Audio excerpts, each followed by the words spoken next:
Doc.com. Você bem informado.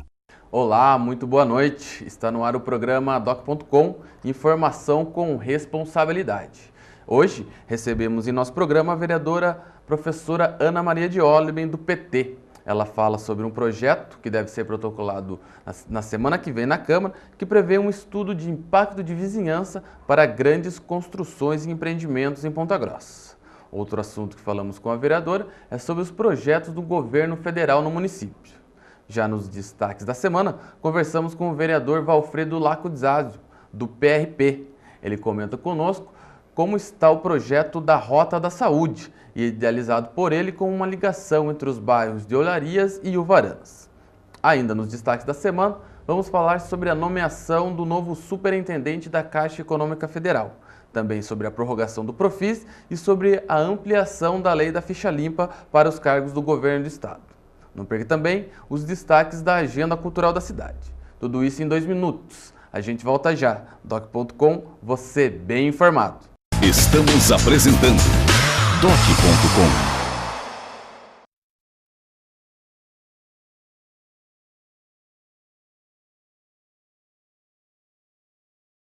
Voltamos a apresentar Doc.com. Nesta semana foi aprovado pela Assembleia Legislativa do Paraná o projeto de extensão da lei da ficha limpa. Agora, todos os indicados para cargos em comissão do governo estadual terão que cumprir as mesmas regras para as pessoas que disputam as eleições. Trata-se de um projeto de lei de iniciativa do deputado estadual Marcelo Rangel, que teve aprovação em primeira discussão na Assembleia Legislativa. Agora parte para a segunda e a discussão em texto final, mas já é uma prerrogativa de que também vai se aplicar para o serviço público estadual, em nível estadual, o que já vale para a disputa eleitoral, ou seja, a pessoa que tiver pendência em segunda instância com a Justiça não poderá ocupar esses cargos, né? Tanto não pode concorrer à eleição, quanto não vai poder ocupar um cargo público, né, tendo em vista aí que vai estar mexendo diretamente com os recursos do município, do estado, nesse caso da lei aprovada na Assembleia, recursos do estado. Boa noite, Ismael. Uma iniciativa que é a tendência, né, a ficha limpa para todos os setores do poder público. Sem dúvida, Eduardo, e é um avanço, na minha opinião.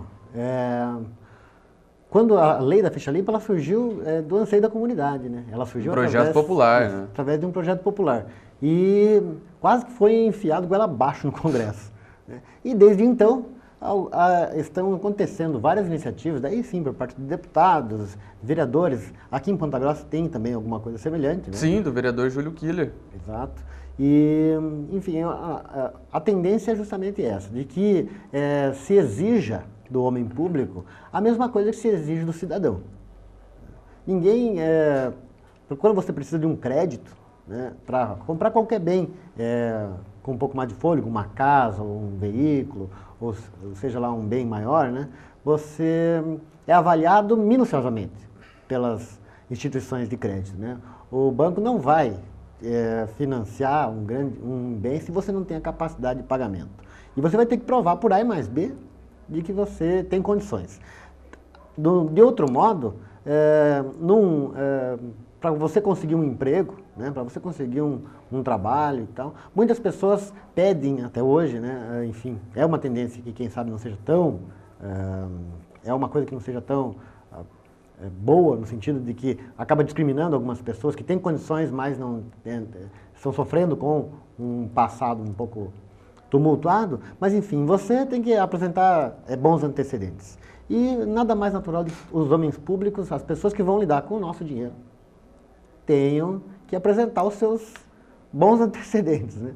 Para que diminua um pouco a corrupção. Não vai acabar com a corrupção, mas é uma iniciativa que tende a fazer com que aconteçam menos desvios, menos ilícitos no meio público, né? Certamente, Ismael. Outro destaque nessa semana foi a indicação, a nomeação aí do superintendente, da pessoa que estará à frente da superintendência da Caixa Econômica Federal aqui em Ponta Grossa. Trata-se aí de Luiz Henrique Borgo.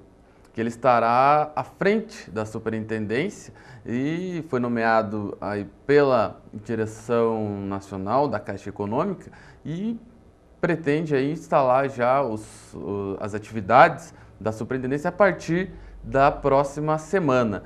Uma reivindicação de longa data de toda a comunidade pontagrossense e também da região, começada lá pelo movimento Campos Gerais de Igual para Igual, que tem aí na pessoa do juiz federal Antônio Carlos Buchinek, do procurador Oswaldo Sovec, enfim, do coordenador do movimento, do advogado Henrique Neberg, também do ex-delegado da Receita Federal, o Fernando Saraiva, passando pelo poder público, né, pelo esforço do governo e também pelo esforço político, aí que viabilizou a vinda da superintendência e agora a nomeação do superintendente, da pessoa que vai estar à frente do serviço.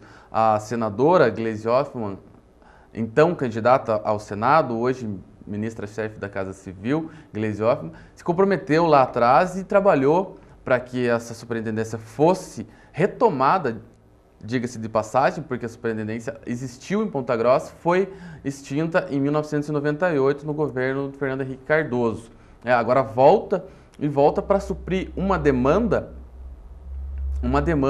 que não só Ponta Grossa, mas principalmente os municípios de menor porte, Ismael, que não tem toda essa infraestrutura para elaboração de projetos, para que esses municípios eles cheguem mais rápido ao acesso aos recursos federais. Porque a gente cansa de ver das pessoas dizerem, principalmente liderança, que recursos do governo federal existem, mas existem para os bons projetos, para aqueles projetos que atendem todas as normas que cada ministério exige e para que esses municípios tenham acesso a esses recursos, nada melhor do que ter o auxílio da Caixa Econômica Federal, que é quem vai financiar, o governo federal financia através da Caixa. Então, vai ser instalada junto com a superintendência a Agência de Desenvolvimento, aliás, a Gerência, GEDUR, Gerência de Desenvolvimento Urbano, que é uma equipe de 30 profissionais, né? Isso segundo informações do próprio superintendente, passadas ao Jornal da Manhã nesta semana. 30 profissionais ligados à engenharia e outros campos técnicos vão estar trabalhando, auxiliando os municípios e tendo um amparo para que esses municípios possam ter acesso a esse recurso. Um avanço também, né, Ismael? Sem dúvida nenhuma. Os municípios pequenos sofrem muito. Ponta Grossa é uma cidade de médio porte, né? Ela tem mais de 311 mil habitantes e existe muito pessoal qualificado aqui para elaboração de projetos. Tanto é que a Secretaria de Governo do prefeito Pedro Valsgrau conseguiu muitos recursos federais através do quê? De uma equipe voltada para isso.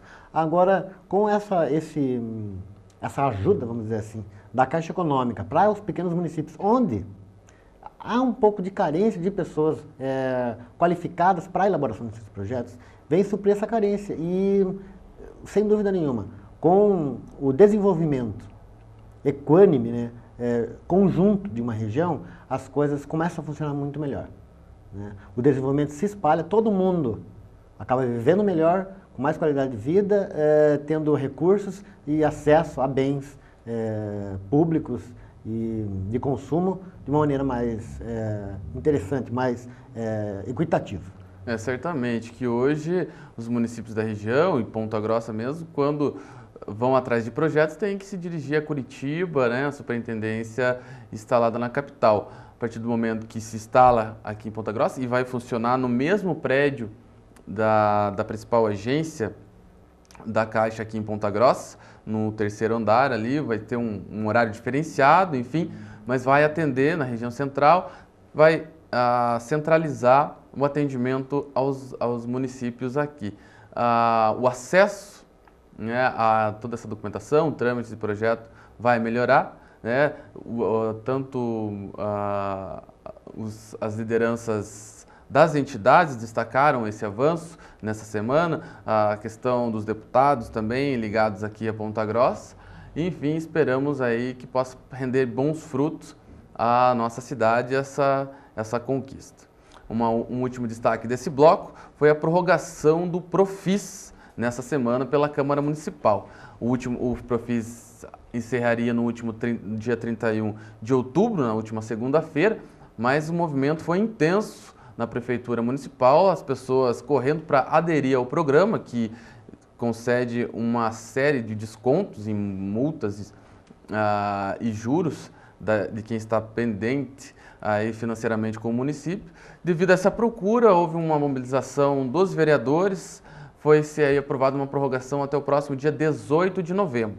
Então, você contribuinte que está, de repente, aí em débito com o município, um IPTU, enfim, qualquer outra dívida com o município, tem mais esse prazo, mais esse fôlego, porque certamente ano que vem, ano eleitoral, não vai ser possível abrir um novo Profis e, enfim, a gente não sabe quando vai voltar a ter outra oportunidade de pagar a sua dívida com descontos. Esses foram os destaques desse bloco. E no próximo, nós conversamos com o vereador Valfredo Lacudizazio sobre o projeto da Rota da Saúde. É um instante só, não saia daí. Doc.com, você bem informado. Estamos apresentando Doc.com.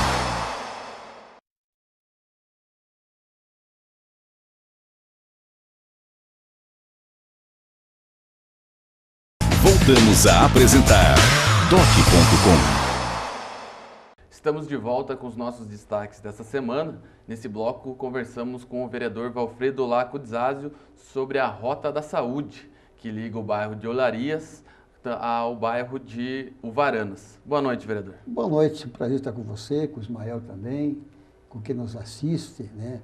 Na noite de hoje, eu fico feliz de poder contar um pouco do trabalho que desenvolvemos enquanto vereador na Câmara Municipal de Ponta Grossa. Pois é, vereador, a questão da Rota da Saúde é um projeto idealizado pelo senhor desde a época em que o senhor esteve à frente da presidência da Câmara Municipal, até destinando uma parte da sobra orçamentária para esse fim, que acabou naquele tempo não acontecendo. De lá para cá, como que está esse trâmite e, né, o pessoal quer saber se vai sair ou não vai a Rota da Saúde em Uvaranas. É claro que essa proposta ela começou conosco em 2007. Tivemos o apoio da Câmara Municipal de Ponta Grossa, enquanto presidente, naquele momento em exercício, né, da Câmara Municipal, até porque eu sou morador daquela região de Uvaranas e conhecedor da história da Carlos Cavalcante. É bom que você cite esse fato aí, porque ali é um caos até o dia de hoje.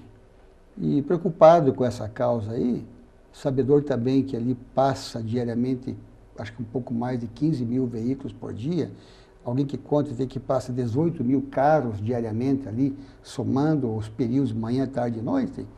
E nós buscando alternativa naquela ocasião, e conhecedor da região, também sugerimos que fosse feita a ligação do Hospital Regional com o Hospital Vicentino, caindo na Vila Princesa, Coronel Cláudio, passando pelo Sescage e caindo na Ana Rita e possivelmente depois viria até o pronto-socorro municipal. Então, é uma proposta que começamos há quase 4 anos, em que tínhamos, na ocasião, uma certeza absoluta que a conquista haveria de acontecer num prazo muito curto, até porque, então, tínhamos um recurso a ser devolvido enquanto Câmara Municipal, valores talvez 3 milhões, 4 milhões de reais, e empacou naquela ocasião na questão da ordem ambiental do próprio IAP.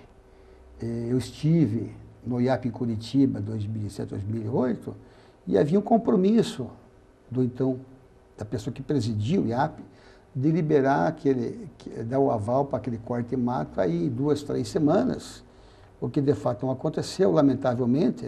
Pelo contrário, né? Demorou bastante. As pessoas que nós tínhamos uma confiança, eu diria, bem exagerada na questão dessa causa aí, acabaram deixando de honrar o compromisso da autorização do próprio corte de mato. E isso me levou a Curitiba, diria a vocês, e ao próprio mato, levando pessoas do IAP e de prefeitura, diria, sem sombra de dúvida, talvez 30 vezes, talvez 25 vezes, não contei quantas vezes. E esse processo acabou não prosperando naquele momento, E acabou acontecendo a liberação do corte-mata agora em 2011, com a troca de governo estadual e também do próprio comando do próprio IAP. E isso realmente hoje aconteceu, lamentavelmente, até porque naquele momento entendíamos que a proposta seria a melhor alternativa. Depois disso é que veio a sugestão do atual governo de fazer essa ligação tão importante dentro do 13BIB. Do binário, né? Do binário, né? A nossa proposta, sem sombra de dúvida, no meu entendimento, ela custa menos recursos do que a proposta de hoje. A atual proposta é uma concessão ao 13BIB, por um período de quase, acho de 20 anos, me parece, que a Câmara acabou autorizando, e eu também acabei autorizando que assim fosse, mas de uma forma assim, até diria um pouco contrariada, porque não havia outro caminho nesse instante. E em cima da proposta nossa, que é chamada Rota Saúde, que veio depois a questão do binário. E hoje, diria, sem sombra de dúvida, é uma realidade praticamente o que está acontecendo hoje, porque a partir do instante que nós conseguimos tirar a ordem do IAP, é uma questão de uns 4 meses atrás aí, diria também que tudo isso tem o esforço do próprio vereador. Nós contratamos uma equipe técnica para fazer a avaliação de toda aquela mata nativa. O que a IAP fez naquele momento não expressou a verdade dos fatos, até porque a madeira se tirada daquele mato no dia de hoje, ela diria, no mínimo 7 vezes menos do que disse o IAP naquela ocasião, 2007, 2008. E como, vereador, que está o processo de desmatamento hoje? Foi autorizado pelo IAP, demorou bastante, como o senhor frisou, e agora como está a situação? Só aconteceu porque nós investimos recursos do próprio vereador, nós fizemos o papel até de próprio executivo nesse instante aqui, até diria, digo assim, bem tranquilamente, até porque o atual governo, nesse instante, até o dia de hoje, até o dia de ontem, não tinha levantado um dedo a favor da Rota Saúde. É evidente que agora, com a autorização que temos do próprio IAP, e que conversamos com o executivo hoje, acabou cedendo aí, se convencendo da importância dessa obra. Então, hoje, nós temos o que? A liberação do IAP, é uma liberação para tirar um mato de 50 metros de largura, para fazer uma rua, talvez, de 25 ou 30 metros. Estamos desmatando a região, que fique bem claro aí, contratamos uma equipe terceirizada aí, estamos fazendo a lenha daquele mato lá, e aproveitamos a ocasião recentemente e conversamos com o atual prefeito para que realmente ele ficasse sensível a essa causa aí e realmente incorporasse essa causa, essa ligação tão importante e que vai atender tantas famílias da região do São Francisco, Tarobá, Borsato, Castanheira, Quero-Quero, São Marcos, Vila Odete, e desafoga o trânsito, especialmente de quem vai centro para o Varandas, à direita, né? Passando para o Hospital Vicentino. Então, acredito que essa proposta hoje é uma realidade. Conversamos em Brasília com alguns deputados federais, uma questão de 2 semanas atrás, talvez até um pouco menos, e temos compromisso de alguns deputados aí que vão colocar no orçamento da própria União aí valores reais aí para que realmente ele possa, quem sabe, virar o ano destocando, terminando de desmatar aquela região, quem sabe até iniciando já uma abertura aí na terra, lá naquela mata nativa. Vereador, o senhor sempre frisou, desde que o senhor trouxe esse assunto à baila, né, enfim, de que essa rota beneficiaria essas localidades que o senhor acabou de citar, né? São localidades extremamente, a maioria delas, né, de pessoas muito simples, de famílias empobrecidas, né? E a gente gostaria que você explicasse mais como uma rota, né, como essa rota pode mudar um pouco a situação dessas localidades. Veja, é muito simples essa questão aí. Para quem de repente não conhece o Varandas como um todo, nós temos lá 22 vilas que vão ser beneficiadas com essa ligação interbairros que nós chamamos. E acreditamos que vai envolver a questão um pouco mais de 40 mil pessoas nessa questão aí. E você veja que, além do deslocamento, que nós já fizemos uma quilometragem, se sairmos hoje do mercado Big, irmos até o Hospital Regional pela rua convencional, dá hoje 7 mil metros, 7 quilômetros. E se viermos pela Rota da Saúde, assim denominada por um cidadão lá de Uvaranas, que esteve numa reunião conosco, essa quilometragem do Hospital Regional, passando pelo Campo Vicentino. do União, pelo Hospital Vicentino, pelo próprio Sescage, via Ana Rita, você vem no Shopping Paládio dá 6.000 metros, ou seja, 6 quilômetros. Economiza ainda 1 quilômetro. Ou seja, há uma economia de quilometragem, a questão social, que veja bem, uma valorização de região como um todo, valorização imobiliária, em que pese não ter nenhum patrimônio naquela região, fique bem claro também, né? Então você veja, e ali existe o quê? Uma área verde, existe um vazio urbano. Existe um vazio urbano. É uma área que realmente precisa se então, desenvolver, precisa de um impulso do Poder Executivo, né? E o senhor também está fazendo sua parte para desenvolver, porque criando uma rota, fazendo as pessoas passarem, abre comércio, enfim, abre toda uma estrutura que pode beneficiar toda aquela localidade. É uma região, eu diria, que foi esquecida pelos governos municipais há um bom tempo, e que essa proposta alternativa vai trazer o progresso para a região, a ligação interbairro, vai melhorar o comércio, e com certeza a marginalidade vai ser também reduzida nessa região, porque quando vem o progresso, reduz também a marginalidade. Então, além da importância social que essa obra vai trazer para a comunidade, ou seja, a facilidade de deslocamento, a questão do trânsito da Carlos Cavalcante, especialmente, que nós acreditamos que essa rota é mais importante que o binário 13 Bibe, porque as pessoas que vão pegar o binário hoje, saem de toda essa região, tem que cruzar Carlos Cavalcante e vir por dentro do 13 Bibe, quando a facilidade é muito maior ainda de quem vem daquele setor, dessas 22 vilas, cruza de forma rápida e cai aonde? Na Ana Rita. Então você veja, é uma questão apenas de visão administrativa, de questão de visão social, e o progresso vai ser implantado naquela região, até porque o Uvaranas hoje é o local que mais cresce dentro de Ponta Grossa, até por questão de topografia. Ok, vereador, eu gostaria de agradecer então a sua presença aqui no programa Doc.com, falando a respeito desse projeto, e vamos acompanhar o desenrolar, porque é um projeto que vem de longa data, mas esperamos que concretize aí em breve. Essa é uma causa que nós divulgamos, eu sempre digo, nós divulgamos causa enquanto vereador no dia de hoje, até pela experiência que temos aí. E essa é uma causa importante para Ponta Grossa, para o Uvaranas, e oxalá realmente nós possamos ter o sucesso desejado, porque realmente a comunidade assim deseja que aconteça a favor deles esses benefícios tão importantes. E eu agradeço a você, ao Ismael aí, e que nos assista e que fique torcendo conosco para que realmente nós tenhamos o sucesso desejado e realmente essa obra atinja o seu êxito total. Muito obrigado. Ok, vereador. No próximo bloco, vamos conversar com a vereadora Ana Maria de Olive. Ela fala com a gente sobre o projeto que pretende implantar um estudo de impacto de vizinhança para grandes empreendimentos em Ponta Grossa. Em 2 minutos, não perca, Doc.com, você bem informado. Estamos apresentando Doc.com.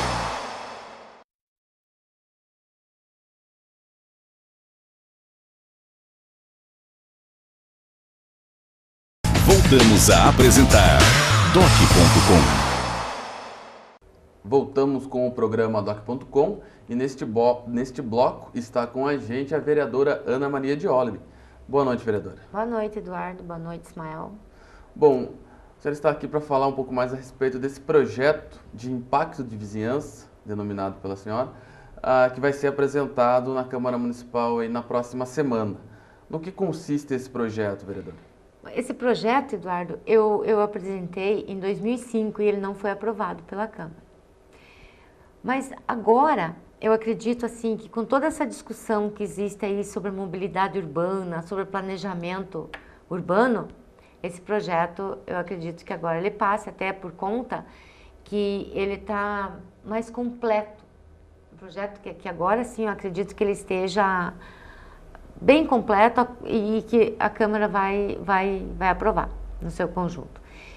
Consiste no seguinte, Eduardo, aqui em Ponta Grossa, ou na maioria das cidades ainda, nós sempre estamos correndo para consertar algum erro de planejamento.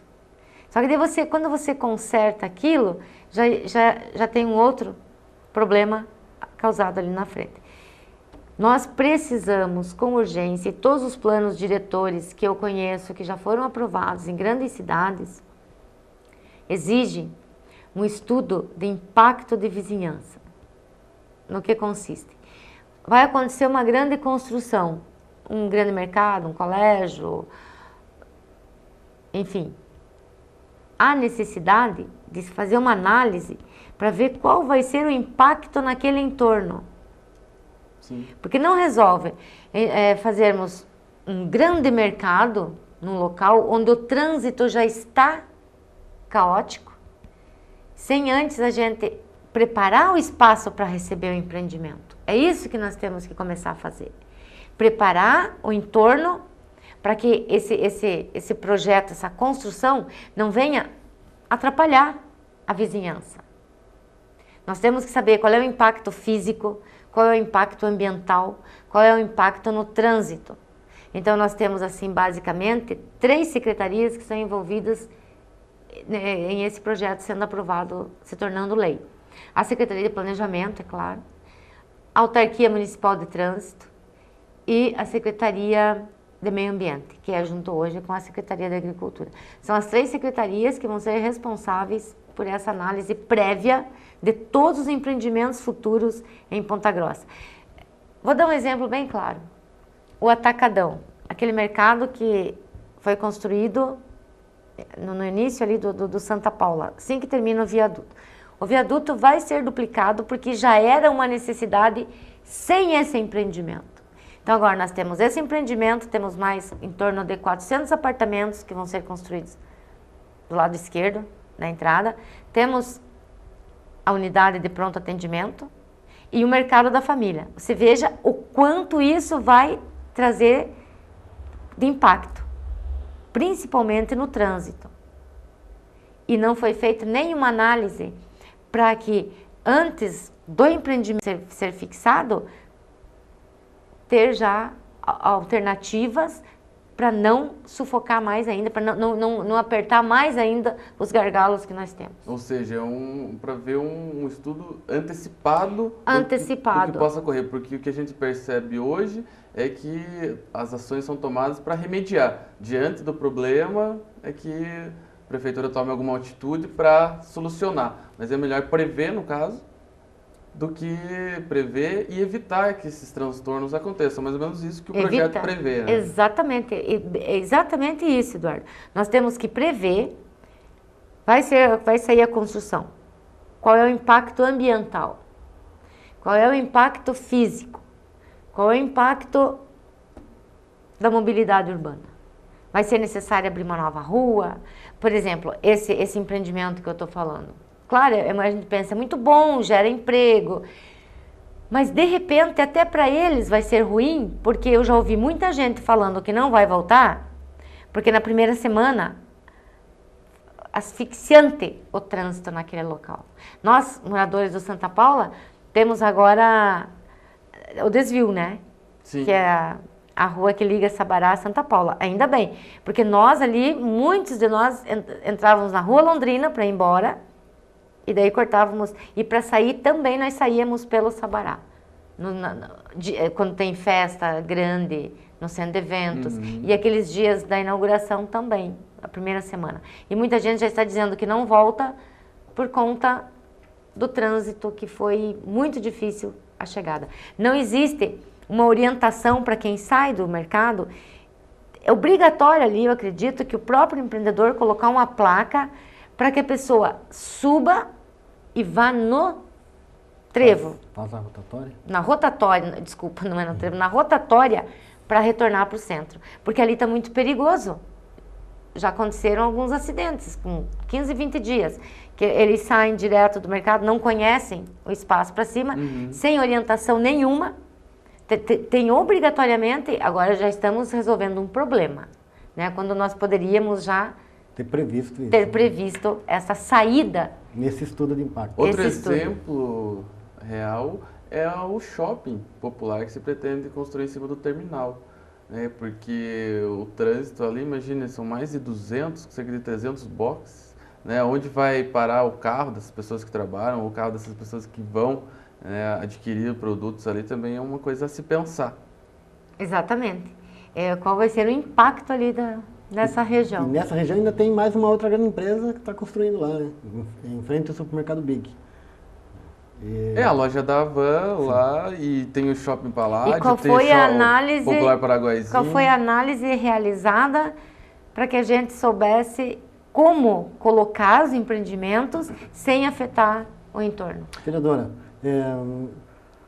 pode surgir naturalmente, devem surgir alguns questionamentos em relação a esse projeto a partir do momento que ele começa a ser discutido na Câmara. Isso é óbvio e faz parte mesmo de todo o processo, né? Claro. Um dos questionamentos que a gente já pode imaginar é de que algumas empresas poderiam, né, perder o interesse de fazer um trabalho aqui em Ponta Grossa ou seria mais um obstáculo para que as empresas pudessem se colocar aqui. Como que a gente pode encarar essa crítica? Eu acho que isso é um pensamento pequeno, porque nós não podemos, assim, a qualquer custo, pensar num progresso que não existe.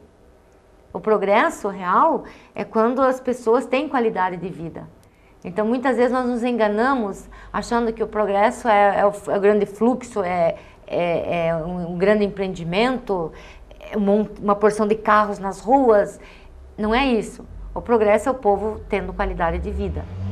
Eu não acredito que isso afaste, porque em muitas cidades, na maioria das cidades, onde os planos diretores já estão aprovados, é obrigatório, porque como é que eu vou fazer um plano diretor, um plano de mobilidade urbana, se eu não vou prever uma análise prévia dos impactos causados pelas grandes construções? Agora eu estava falando no assunto anterior, a questão do estacionamento ali próximo à área do terminal e o parque ambiental. Essa semana a gente retratou no Jornal da Manhã uma iniciativa tomada pela classe empresarial, através da CIPG e outras entidades, propondo a construção de um estacionamento para aproximadamente 500 carros no subsolo, né, do parque ambiental, como uma alternativa para solucionar esse problema. Ou seja, é um exemplo de uma alternativa pensada posteriormente. Né? Pensando depois. Aliás, pensando previamente, mas já poderia vir lá atrás, na hora que se fez o contrato. Exatamente, poderia ter veio para resolver o problema. Exatamente. Uma alternativa que está sendo pensada para resolver o problema, quando deveria ser ao contrário. Esta alternativa, né, para depois você assinar. Pois é, e permitir a construção. E ainda teve que partir da classe empresarial, né, uma solução, quando deveria partir do próprio executivo, né, prevendo aí a demanda que vai aumentar naquele local, ela já é grande, vai aumentar ainda mais. Então, aí um exemplo que eu me recordei, que tratamos no Jornal da Manhã, a respeito desse impacto de vizinhança. Mas a senhora citou no início do programa que já havia apresentado um projeto nesse sentido. O que mudou de uma matéria para outra? Eu acredito que agora a discussão da mobilidade urbana está mais presente. O cidadão comum está mais preocupado.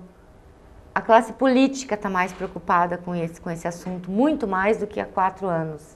Certo, Eduardo? Então, isso eu acredito que é muito presente. Os próprios empreendimentos, né, estão vindo com mais celeridade, digamos assim, para Ponta Grossa, né? A gente vive um momento bom, sim, de atração de investimentos, mas tem toda essa outra questão, mas nós não podemos, estrutural, né, que tem que ser É o que eu digo, não podemos, tratado, por conta de um progresso fictício, nós destruirmos a vizinhança, o entorno de onde saem esses empreendimentos. Não é mais possível acontecer isso.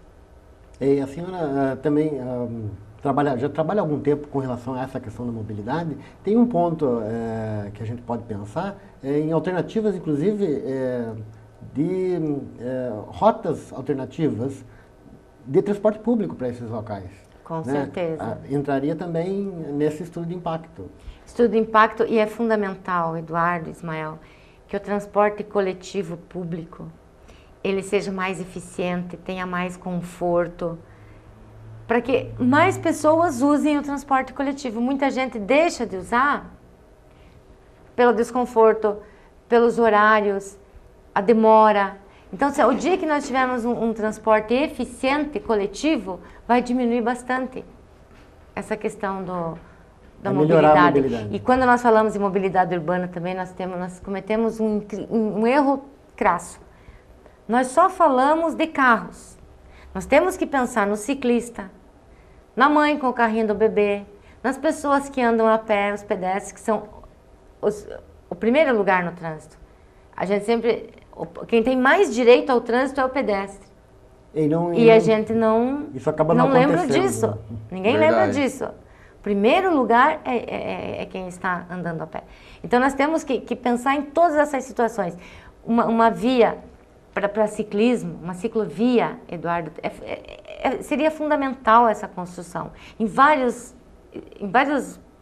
regiões aqui em Ponta Grossa. Está fazendo muita falta. Espaço para as pessoas andarem a pé, os passeios destruídos. É perigoso as pessoas caírem, pessoa idosa cair, se machucar. Então, nós temos que possibilitar que as pessoas andem mais no transporte coletivo público, utilizem mais a sua bicicleta, andem mais a pé.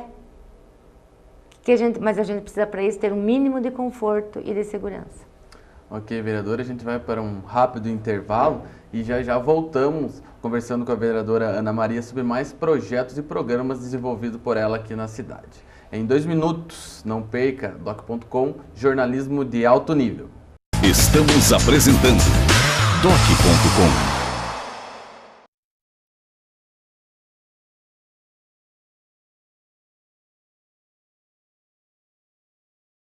Voltamos a apresentar doc.com. Estamos de volta com a vereadora Ana Maria. Ela trata hoje com a gente sobre o projeto de estudo de impacto de vizinhança em empreendimentos que vierem a ser instalados em Ponta Grossa. Bem, vereadora, a gente falava dos objetivos desse projeto, que é realmente prever situações em que vão surgir problemas futuros para prever soluções. Agora, em relação ao projeto, ao trâmite desse projeto na Câmara Municipal, logicamente agora vai para as comissões, vai ser analisado a questão jurídica, de legalidade e a questão de mérito. A senhora prevê aí que os seus colegas vereadores aí vão encarar esse projeto? Eu acredito que esse projeto vai ser bem aceito, por conta do que eu disse no início do programa, Eduardo.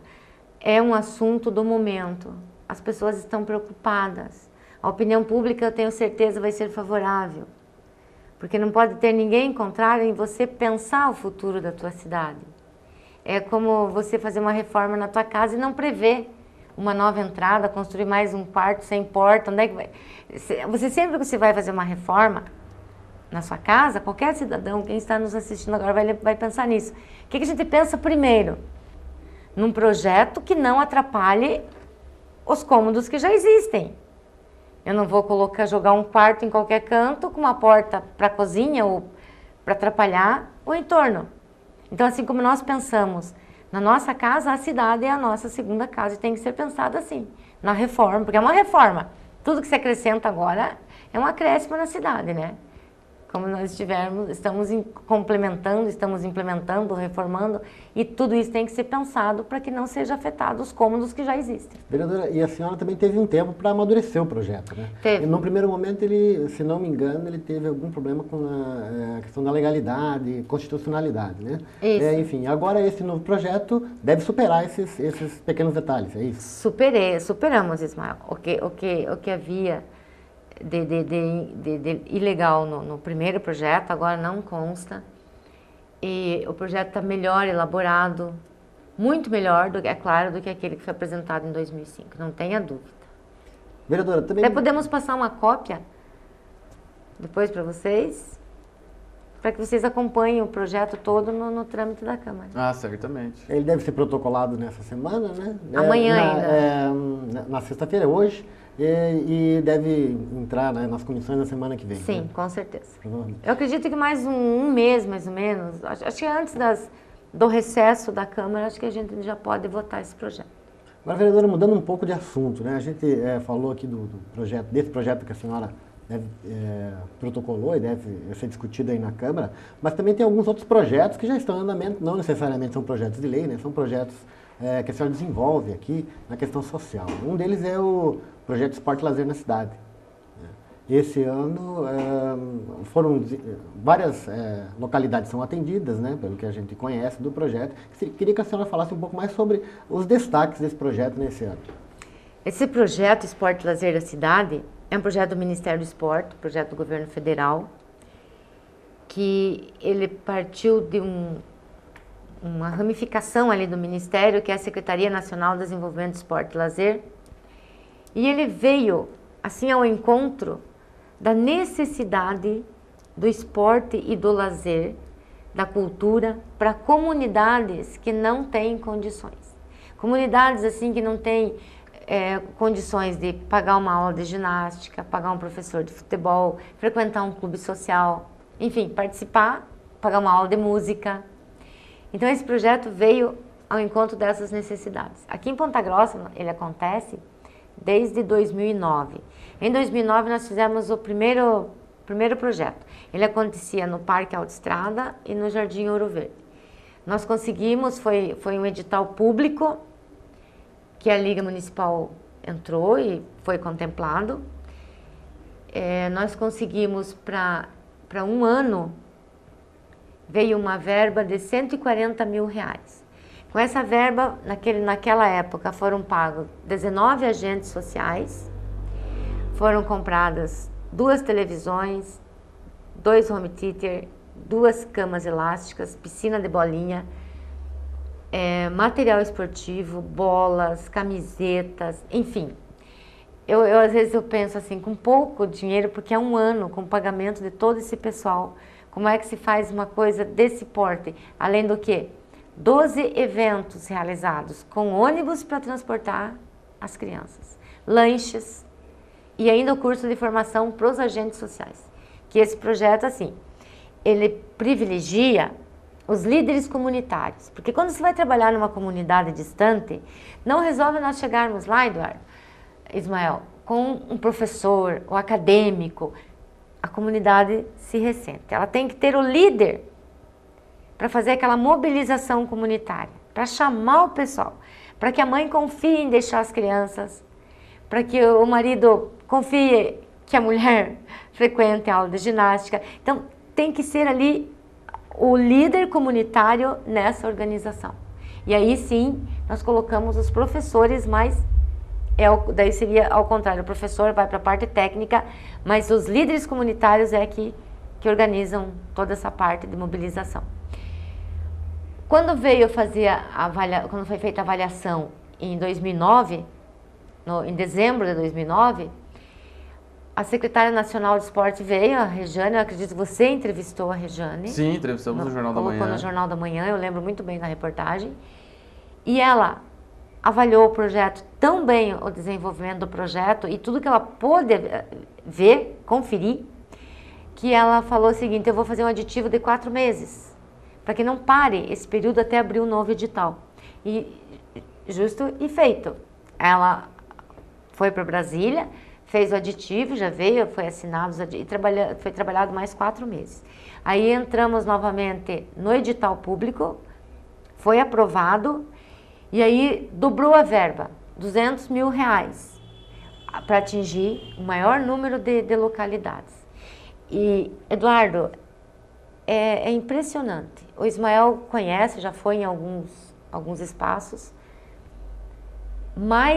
acredito que esteja hoje com atendimento em torno de umas 1.200 pessoas.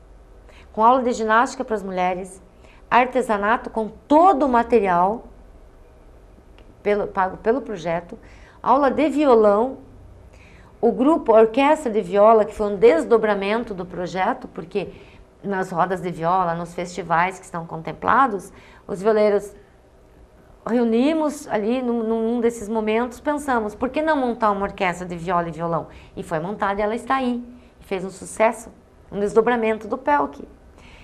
Futebol, karatê, temos também futebol em todos os campos, que é o que a criançada mais gosta. Aula de axé, aula de dança, e o que a comunidade, aula de desenho, pintura, e tudo isso com o material proporcionado pelo projeto. E temos hoje trabalhando 22 pessoas, e o projeto se desenvolve com a Liga Municipal e com o Centro Cultural Ilha de Bamba. Então, na verdade, nós conquistamos 200 mil para cada uma das entidades, 400 mil por ano em Ponta Grossa. Eu disse, só o que é pago de ISS para a prefeitura já vale a pena. Porque todos os professores são pagos com RPAs, com tudo feito, organizado por um contador, pago INSS. Então, quem trabalha no projeto durante esse ano não perde seu tempo de garantia de uma previdência lá no futuro, porque é pago o INSS e o ISS para a prefeitura. Além do que, Eduardo, o Ismael participou também, acho que do último curso de formação, ele acompanhou mais de perto. A formação acontece no início do projeto, aí com 6 meses vem a primeira avaliação e o redirecionamento das ações e no final do convênio a avaliação final. Então tem esse acompanhamento com um formador nacional. Essas pessoas, esses líderes comunitários crescem, eles leem, eles participam e muda a vida de todo mundo. Ok, então, vereador, eu gostaria de aproveitar e agradecer a sua presença, falando a respeito desse projeto, que certamente vai render ampla discussão na Câmara, e falando também um pouco mais desse projeto social, né, que envolve esporte, cidadania e inclusão aí para as pessoas de baixa renda. Gostaria de agradecer a sua presença, então, vereador. Obrigada para você também, Eduardo. Obrigada, Ismael, pela oportunidade. Agradecer e cumprimentá-los pelo programa. Ok, depois dessa conversa com a vereadora Ana Maria, você fica agora com a Agenda Cultural da cidade com o jornalista Ismael de Freitas. Agenda Cultural. Continua até 6 de novembro a exposição Forma Inicial do Traço, do artista plástico João Carneiro, no Espaço Cultural da Câmara Municipal de Ponta Grossa, sempre entre a 1 da tarde e as 7 da noite. Também continua até 12 de novembro a exposição composta de telas do acervo da Secretaria de Cultura e Turismo. É no Capitólio VS Arte, em horário comercial. E para quem gosta de circo, está acontecendo todas as terças e quintas no Espaço Chique Chique do Sesc, das 7 da noite às 10 da noite, oficinas de circo, com aulas para a preparação do espetáculo de fim de ano. As inscrições são gratuitas.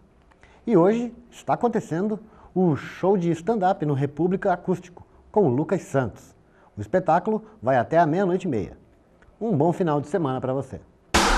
Agenda Cultural.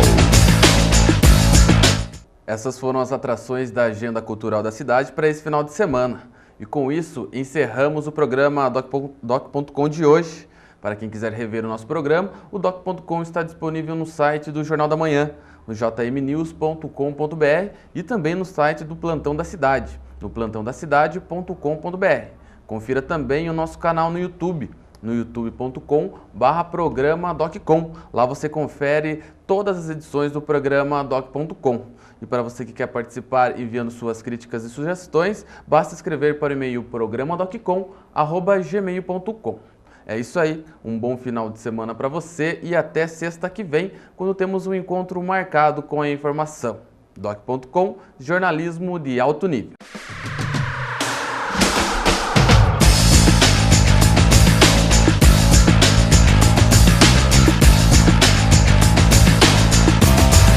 Doc.com. Você bem informado.